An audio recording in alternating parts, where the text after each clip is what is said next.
Excel में अगर आपने यहाँ पे @gmail.com लिखना है तो आप देखिए यहाँ पे नहीं लिख पाएंगे, आपको एरर शो कर देगा कि the function is not valid.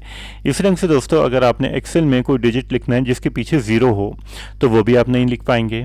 तो आज मैं आपको बताऊंगा इन दोनों का सोल्यूशन बहुत ही सिंपल ट्रिक के साथ। तो नमस्कार दोस्तों, मैं रितेश आप सबका स्वागत करता हूँ एक्सेल लर्निंग के चैनल में। और ऐसे एक्सेल से रिलेटेड टिप्स एंड ट्रिक्स के लिए हमारे चैनल को लाइक शेयर और सब्सक्राइब करना दोस्तों मत भूलना। तो आइए दोस्तों शुरू करते हैं ये वाली वीडियो। तो सबसे पहले दोस्तों अगर आपने यहाँ पे @gmail.com लिखना है तो एक बहुत ही सिंपल सी ट्रिक यूज़ करनी है। आपने यहाँ पे सिंगल इन्वर्टेड कॉमा लगाना है और उसके बाद आपने अपनी वैल्यू लिखनी है। जैसे कि मैंने @gmail.com लिखा और एंटर बटन प्रेस किया तो आप देखेंगे आपकी वैल्यू देखिए बहुत ही आसानी से यहाँ पे लिखी गई। इसी ढंग से अगर आपने यहाँ पे नंबर लिखना है जिसके पीछे ज़ीरो हो, जस्ट आप अगेन यहाँ पे सिंगल इन्वर्टेड कॉमा लिखिए और जो भी नंबर है वो यहाँ पे लिख लीजिए।